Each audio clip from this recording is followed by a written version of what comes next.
Di kota besar sekelas Jakarta, 80% trotoarnya tidak bisa diakses para pejalan kaki. Itulah fakta yang ditemui Jane Simangunsong. Bahkan sejumlah penelitian menyebutkan trotoar di Jakarta adalah yang terburuk di Asia. Ketika trotoar sudah menjadi ladang mata pencaharian dan sarang pelanggaran, hak pejalan kaki kian terpinggirkan. Di Indonesia, 18 pejalan kaki meninggal dunia setiap harinya di jalan raya. Komunitas koalisi pejalan kaki pun tidak tinggal diam. Bersama Janes, mereka menunjukkan cara tak biasa mengubah perilaku pengguna jalan raya. Berikut kisah selengkapnya.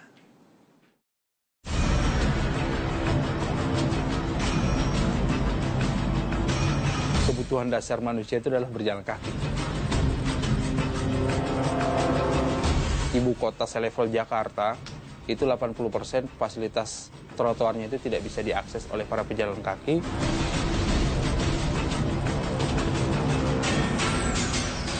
Okupansi itu yang pertama adalah pedagang kaki lima di trotoar, ya. Yang kedua adalah dijadikan lahan parkir. Yang ketiga adalah itu sebagai tempat laluan para pengendara motor paling utama, ya.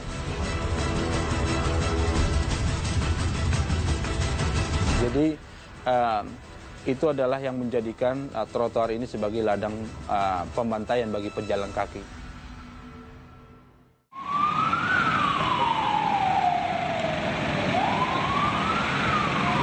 Pagi itu, pasukan gabungan Satuan Polisi Pamung Praja dan Dinas Perhubungan DKI Jakarta bersiap untuk melaksanakan sebuah penertiban.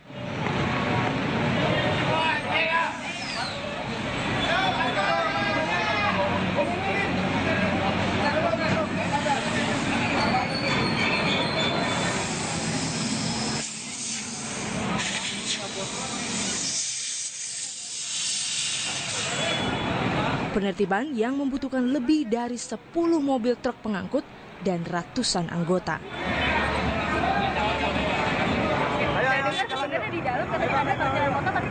Ya, nah makanya itu, oleh karena itu kita harus fungsikan, ya, jalan itu harus fungsikan, trotoar harus kita fungsikan, gitu. Kita harus tertibkan terus.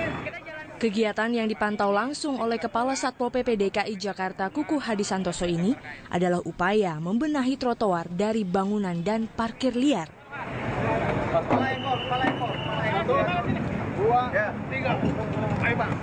Ini bukan kali pertama penertiban dilakukan, namun efek jera tak kunjung didapat. Satpol PP itu kan non yudisial, ya, jadi tidak memberikan vonis ini itu. Jadi kalau mereka itu paling tipiring, tidak pidana ringan, ada sanksi. Tetapi kembali tadi Satpol PP tidak bisa memutuskan berapa rupiah, berapa bulan tadi. Selain sanksi yang dianggap ringan, Kepala Dinas Perhubungan DKI Jakarta Andrian Syah menjelaskan fakta lain tentang sulitnya membenahi parkir liar di trotoar. Sebuah pelanggaran fasilitas publik yang tak kunjung berhenti. Jumlah parkir liar itu sangat banyak, sangatnya 3 loh. Iya banyak kan. Jadi tidak sebanding dengan jumlah, ya, anggota kami dan, ya, jumlah truk untuk ngangkutnya. Gitu. Karena kalau saya lihat, kami lihat tuh itu paling top itu 200, Mbak. 200 paling top motor. Iya, 200 motor setiap tuh. hari. Setiap kali kita penertiban. Namun upaya petugas ini seolah sia-sia karena pemarkir liar tak kehilangan akal untuk mensiasati petugas. Ya terpaksa kita operasi cabut pentil. Namun, ya susah juga kalau ngomong di sini, ntar pada tahu lagi. Gimana, Pak? Iya, ya bis gimana ya, susah juga ya. Ternyata masyarakat lebih pintar juga, kalau cabut pentil dia udah siapin tuh pentilnya, dia siapin tuh kompresornya gitu. Itu yang bikin kita bingung kan. Inilah gambaran sisi jalan yang kian hilang. Meski banyak peraturan yang mengutamakan keselamatan dan keamanan pejalan kaki, namun faktanya pengguna jalan justru makin tersingkir dari trotoar. Penelitian Clean Air Initiative for Asian City Center tahun 2010 bahkan pernah mencatat trotoar di ibu kota Jakarta adalah yang terburuk di Asia. Dengan sejumlah indikator, diantaranya perilaku buruk pengendara motor, tingkat kejahatan jalanan, dan infrastruktur bagi penyandang cacat. trotoar di Jakarta juga dinilai memiliki gangguan paling tinggi yang menghambat pejalan kaki, seperti PKL dan parkir liar. Ketika penertiban dan penegakan hukum diacukan para pelanggar, saya menemui mereka yang tak tinggal diam, memperjuangkan haknya dengan cara tak biasa. Bisa Anda gambarkan nggak trotoar kita sekarang itu seperti apa sih kondisinya? Saat ini yang diamati oleh koalisi pejalan kaki dari semenjak berdirinya koalisi pejalan kaki dari tahun 2001 sampai sekarang, itu bagaikan lahan pembunuh bagi pejalan kaki. Alfred Sitorus adalah anggota koalisi pejalan kaki. Inilah komunitas yang mencoba mengedukasi masyarakat tentang hak pejalan kaki, bahkan dengan cara yang berani.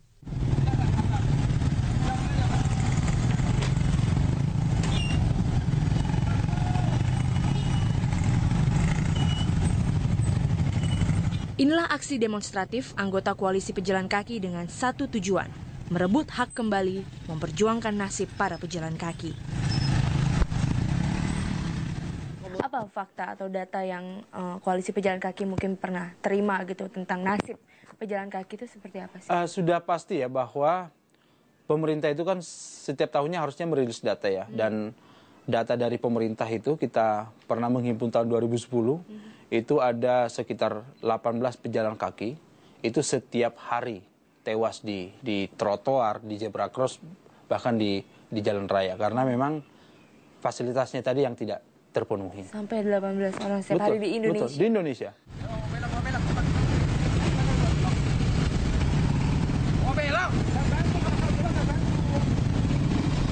Menegur yang melanggar berarti mengundang berbagai reaksi. Itulah resiko yang harus dihadapi koalisi pejalan kaki dalam menjalankan aksinya.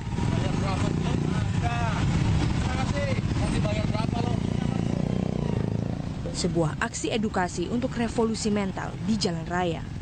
Kalau dari sisi aksinya, ada yang menyebutkan bahwa responnya ya berbeda-beda. Ada yang ngacungin jempol, ya bagus. Ya. Ada yang sampai nyumbang air mineral. Ada yang reaksinya, ini orang gila ini gitu ya. Jadi ya kami dikatain gila. Terus ada juga dikatain kurang kerjaan. Terus kadang juga diancam pakai pisau. Ya, itu banyak sekali dialami oleh teman-teman gitu ya. Beberapa waktu lalu saya pun memutuskan untuk bergabung dengan koalisi pejalan kaki dan melakukan kampanye bersama. Berjalan kaki menelusuri trotoar Jakarta. Memang sebenarnya trotoar yang ideal itu sebenarnya sudah diatur belum sih? Trotoar yang ideal itu seperti apa sebenarnya? Yang cantik kah? Atau yang apa gitu? Sebenarnya trotoar itu nggak perlu cantik. Dan nggak perlu dibuat dari keramik trotoarnya. Dengan pot bunga besar-besar. Betul. Yang perlu itu adalah bagaimana itu bisa diakses, ya. Dan itu sudah diatur di salah satu kementerian PU, ya. Minimal itu ya 2 meter untuk sebuah bidang jalan, ya. Karena itu di situ nanti akan ada jalur hijaunya, ya. Untuk ditanami pohon pelindung dan yang lain-lain. Itu baru trotoar. Bersama pendiri koalisi pejalan kaki, Ahmad Syafruddin, saya mencoba melihat lebih dekat perilaku lalu lintas masyarakat Jakarta dari sudut pandang pejalan kaki. Pelanggar. Saat sesi wawancara di trotoar, kami melihat langsung perilaku melanggar tersebut. Membantu menurunkan kemacetan ya. Kemudian juga menurunkan penggunaan BBM gitu. Oke. Di jam-jam padat. Dari tadi kita ngobrol sudah ada berapa motor Pak yang melanggar? 5 kayaknya. 5 ada tadi. Kayaknya di sana lebih banyak lagi. Kayaknya kita sidak aja ke sana Pak.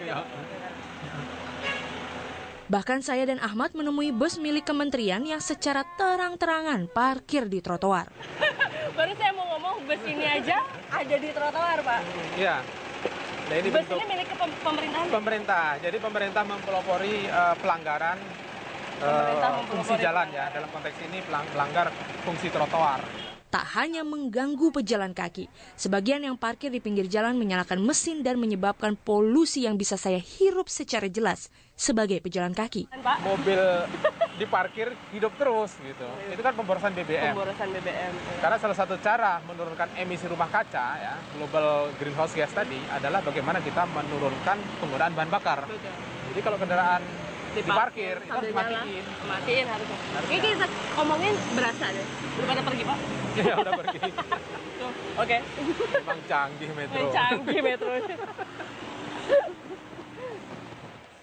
Saya mengalami sendiri betapa sulitnya mengedukasi para pelanggar. Teguran saya diremehkan, bahkan mereka justru melawan dengan berbagai alasan. Kenapa sih pada parkir di trotoar, Mas? Iya, tapi kan nggak boleh katanya nih Mas di trotoar, Mas. Nggak ada pilihan mangkal lain ya Mas? Oh, di jalan nggak boleh, jadi di sini deh ya mau nggak mau ya. Tapi kemarin saya tanya dari di sub sendiri katanya setiap hari kok ngangkutin tuh motor-motor yang parkir sembarangan katanya. 150-an motor tiap hari diangkut katanya. Nah berarti metodenya salah, harusnya dibuat agar itu jera gitu. Oke. Jadi ya, jangan hanya diangkut kemudian dilepas lagi, ya buat Tilangnya apa? katanya juga cuma 20.000, 30.000 itu. lah. Jadi harus ada penjera gitu ya. Seseorang menjadi jera kalau mengokupasi fasilitas pejalan kaki. Karena kenapa? Karena sebenarnya ada Undang-Undang Nomor 38 Tahun 2004 tentang jalan ya. Di sana disebutkan siapapun ya yang melanggar fungsi jalan itu bisa dikenakan denda sampai 1,5 miliar gitu. Besar ya. 1,5 miliar. Ya. Oke. Saya pun menemui mereka yang setiap hari harus berjuang hanya untuk berjalan kaki di Jakarta. Apa dengan Pak siapa namanya Pak? Baga. Pak Baga. Pak Baga setiap hari berjalan kaki. Iya, ada lagi. Keluhannya apa nih Pak selama ini di trotoar Jakarta Pak? Sering menemukan Keluhannya apa? adalah trotoar dipakai untuk sepeda motor. Oh ya. Trotoar dipakai untuk jualan. Buka kaki lima. Trotoar dipakai untuk parkiran mobil pribadi. Wow. Trotoar dipakai untuk mobil yang rusak menunggu diperbaiki. Dan seumur hidup kadang-kadang dipakai. Jadi kadang-kadang kita harus keluar ke jalan besar dan kita kesenggol dengan Mobil lain. mobil lain. Berbahaya lah. Iya. Mengubah perilaku di jalan raya tak bisa hanya bertumpu pada satu pihak. Meski koalisi pejalan kaki melakukan berbagai aksi atau pemerintah menertibkan tanpa kenal lelah, perubahan hanya bisa terwujud jika dimulai dari diri sendiri. Jadi ya inilah yang sampai saat ini begitu mirisnya sebuah ibu kota, begitu mirisnya sebuah negara Indonesia yang sampai saat ini kita mau memasuki ke revolusi mental yang kita inginkan, tapi mental manusianya itu kita cuma bisa tes cuma di satu tempat, tes saja di jalan raya. Bagaimana buasnya mereka. Usai sudah 3.60, kita jumpa lagi pekan depan di jam yang sama. Saya Putra Nababan, terima kasih, sampai jumpa.